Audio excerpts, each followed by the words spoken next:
Buenos días, jóvenes señoritas. Nuevamente encontrándonos por este medio. Vamos a empezar con otro tema. Ustedes que son de primero, hemos ido viendo la crítica, autocrítica y todo eso.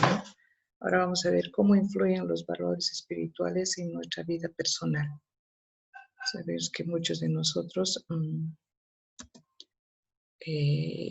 tenemos que ver que estos valores espirituales que habíamos visto hace el primer trimestre, valores en general, ¿no? Que son los valores, son actitudes que tenemos y que nos hacen crecer.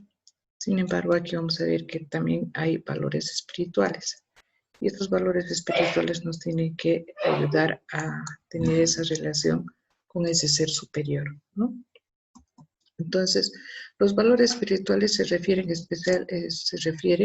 a las actitudes que le da sentido y fundamento a nuestras vidas, ¿no? Como la religión que profesamos, o sea, es el sentido que le da. Entonces, estos valores espirituales son parte de nuestras necesidades humanas que nos permiten realizarnos, ¿no? Estar realizados. Para los cristianos, especialmente, los valores son considerados regalos de Dios, que nos hacen crecer como personas y nos acercan a Él. Entonces, estos valores espirituales nos hacen que nos acerquemos hacia Dios y crecer como personas íntegras, ¿no? Entonces, vamos a ir viendo que estos valores tenemos los primeros, vamos a ver, que son la caridad, la fe y la esperanza. Que también estos tres, la caridad, la fe y la esperanza, son conocidos como virtudes teologales, o sea, son virtudes que tenemos que también, pero también están como valores, ¿sí? ¿Qué es la caridad? La caridad no es más que la compasión a una persona diferente de nosotros mismos, ¿no? Pero en este caso no es solamente como la solidaridad que vas a ayudar desinteresadamente también, ¿no? Sino que es sobre todo ponerte en el lugar de esa persona. Cómo esa persona que está sufriendo, digamos, que está en el hospital, tú te compadeces y cómo puedes ayudarla a esa persona, de qué manera podrías tú colaborarle, porque estás sintiendo ese mismo dolor como si fuera tuyo.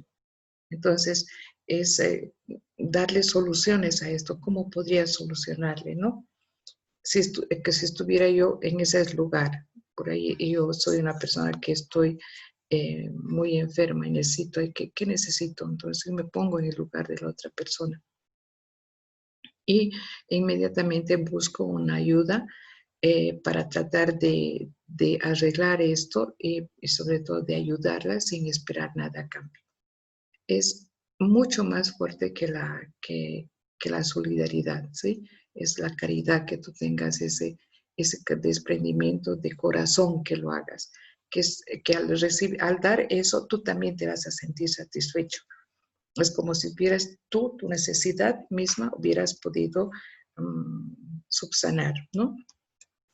La otra es la esperanza que les decía. La esperanza, siempre nos dicen, no hay que tener esperanza, la esperanza es lo último que muere. Es mirar con optimismo el logro de las metas, que mientras construimos el camino, o sea, es como ir por un camino, pero te has fijado una meta a donde quieres llegar. Dices, yo quiero terminar esto, ¿no? Y me lanzo me formo una meta, quiero cumplir, quiero llegar ahí. Por ahí puedes decir, yo tengo la esperanza de que un día voy a viajar, pues, no sé, al Vaticano. Entonces, ¿qué puedo hacer para llegar yo ahí? Tengo que ver, tengo esa esperanza de que voy a llegar, pero yo tengo que hacer algo, ¿no? Para llegar a mi sueño de poder llegar, tengo que trabajar, no sé, reunir dinero, ver cómo puedo hacer, en qué época puedo ir, donde es más barato. Entonces, todo eso yo tengo que verlo. Entonces, y eso es la esperanza de que en algún momento vas a lograr eso, no es un sueño y ese es el que te va a dar ese motor, ese impulso que te va a dar para poder realizar ese tu objetivo y todo lo que planificas para llegar a ese tu objetivo. Entonces la esperanza es lo último que muere. Siempre decimos que en alguna enfermedad, en algún lugar que hagas, algún sueño que tengas, siempre es lo último que acaba, ¿no? La fe, tenemos que saber que la fe es creer en ese Dios que verdaderamente existe. Pero para muchos decimos, no tengo fe, pero la fe mueve montañas, chicos. Entonces, si tú tienes fe, puedes encontrar, ¿no? Es una forma de ayudarte, de solucionar todos los problemas que tengas, que se presentan a veces día a día. Hay diferentes, pero si tú tienes fe de que vas a lograr, sí vas a poder. Entonces, y esto te va a ayudar a ti misma de que vas a poder lograr y te vas a sentir más tranquilo al lograr paso a pasito, dar uno y otro más y vas a empezar a seguir yendo y no te vas a desesperar, sino que esto, la fe va a hacer que tú te sientas más seguro de poder dar un paso, de poder, que eso te va a mover, ¿no? Y vas a decir, yo sé que va a haber solución, yo sé que Dios me va a ayudar. Y esa es la fe. La fe generalmente es creer en algo que tú no ves. Es como cuando tú respiras, pero no ves el aire que estás tomando, el oxígeno que estás tomando, pero estás viviendo. Entonces Dios es lo mismo, pero tienes esa esperanza de que esa fe en ese ser superior que te va a ayudar a seguir adelante, ¿no? Y sobre todo crees en Él y tienes fe. Esa es la fe que a veces muchos de nosotros nos falta, ¿no? Lo otro tenemos, hemos dicho la fe, la esperanza y la caridad, ¿no? Ahora tenemos la misericordia. Es la actitud bondadosa que tenemos generalmente y vemos que Dios es toda misericordia, es el que nos perdona todo, siempre y cuando tú, por ejemplo, tú te arrepientas de las actitudes que tengas para mejorar. Por la misericordia que Dios tuvo hacia la humanidad, mandó a su Hijo. ¿No? Mandó a su hijo a sacrificarlo, además a morir, para volver a hacer volver a tener ese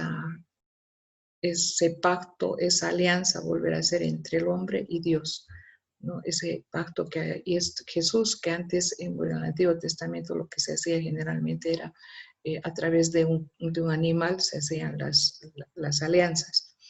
Pero a cambio ya el nuevo Cordero es Jesús, es el Hijo mismo de Jesús. Entonces Dios es tan misericordioso que nos perdona y prefiere sacrificio más grande de su mismo Hijo porque nos ama. La misericordia es tener amor, ¿no? O sea, es lo que a muchos de nosotros nos falta, o sea, no sabes perdonar, ¿no? Aquí pero generalmente lo que hacemos es que Dios te perdona, pero tú tienes que arrepentirte y dar ese paso hacia adelante, ¿no? Entonces, cuando hay una pelea, por ejemplo, si te han ofendido a ti, ya, pero generalmente tú tendrías que darse para decir, ya, arreglaremos mejor, entonces, decirle sí, ya de vista por momentos malos pasan, entonces, tener, ¿no? Es un atributo divino considerado como amable y de perdón. O sea, tú que des ese pasito para pedir perdón a las personas, aunque te hayan hecho daño a ti, pero tú tendrías que empezar a dar. Eso es tener misericordia de los demás. Y Dios tiene misericordia, siempre nos perdona. Otra cosa que nosotros no nos perdonamos a nosotros mismos lo que hacemos, ¿no? El otro es la fidelidad. La fidelidad como valor auténticamente humano es una propiedad esencial en el matrimonio, en la familia, en la iglesia, en el trabajo.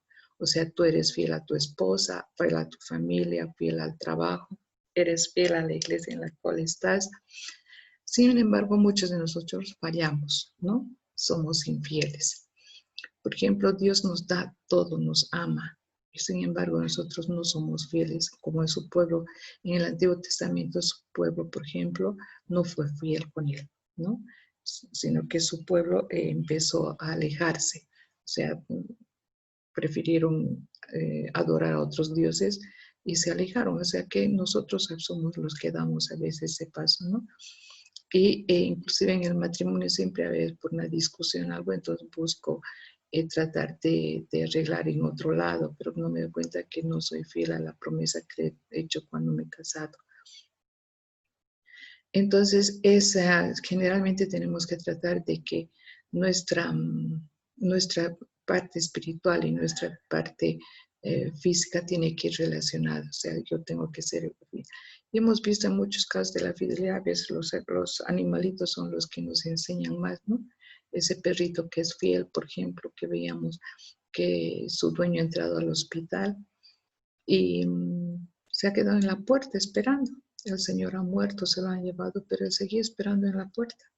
Entonces es fiel, ¿no? O sea, no lo ha dejado hasta el último. O a veces cuando saben que ha muerto y está enterrado, se van ahí, se quedan. Entonces la fidelidad es muy grande, ¿no? Y dice, la fidelidad es un regalo, no es un requisito. Es un regalo realmente, o sea que tenemos que aprender a ser fieles nosotros con todos, en nuestra casa, en nuestra familia, con nuestros amigos y con todos, ¿no? Y no defraudarlos. Otros llegaría a ser la santidad. Es la cualidad que poseen aquellas personas que fueron declaradas como santos. Sin embargo, vamos a ver que nosotros, desde el momento en que nos han bautizado, somos llamados a ser santos, ¿no? Ahora, que nosotros tenemos que realizar el trabajo para llegar a ser santos es ya muy personal, ¿no? El ser humano, que significa que es un valor, ¿no? Que fuera de ser este valor, porque primeramente se va a respetar a sí misma y también va a respetar a los demás, ¿no? Entonces, ¿por qué? Porque la otra persona es semejante a ti y todos somos hijos de Dios, entonces, ¿no?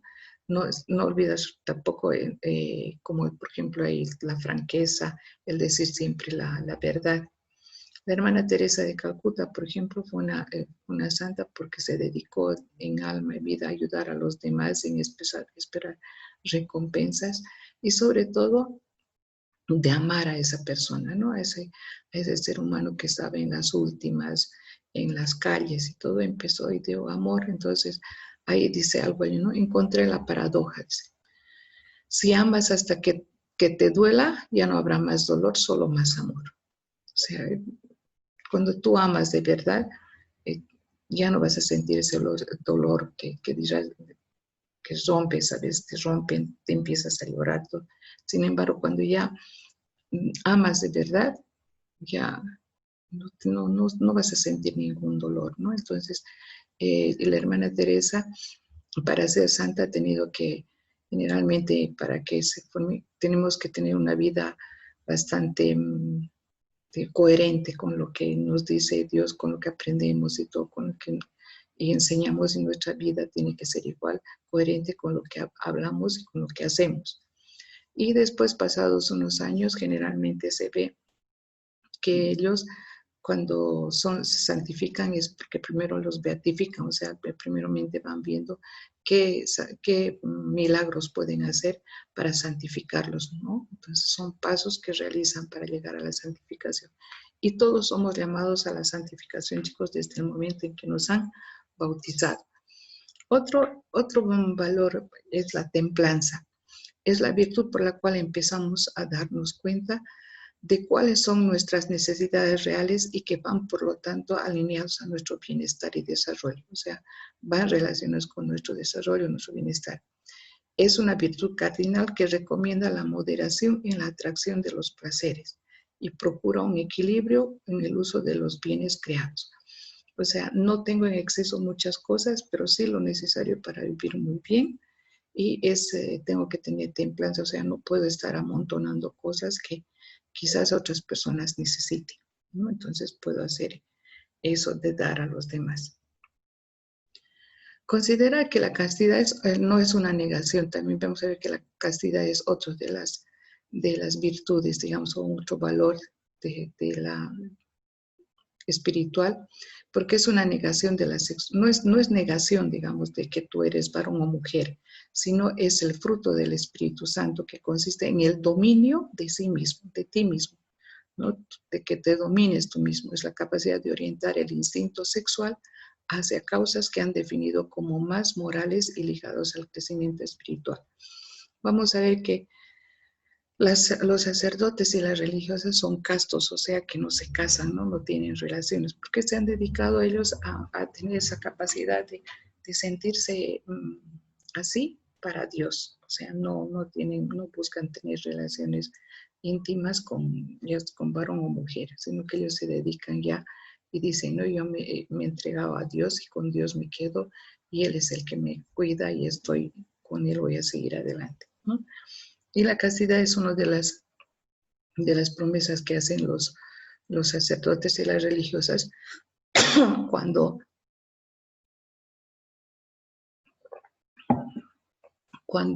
se ordena pobreza, castidad y obediencia. Tienen esos tres valores, digamos, ¿no? Y la gracia, de acuerdo con la teología cristiana, es una ayuda sobrenatural de la cual Dios ilumina el espíritu y capacita la voluntad para ejecutar los actos de acuerdo a la voluntad divina. Chicos, eso sería todo. Si tienen alguna pregunta en la clase, me dicen para dilucidar. Gracias.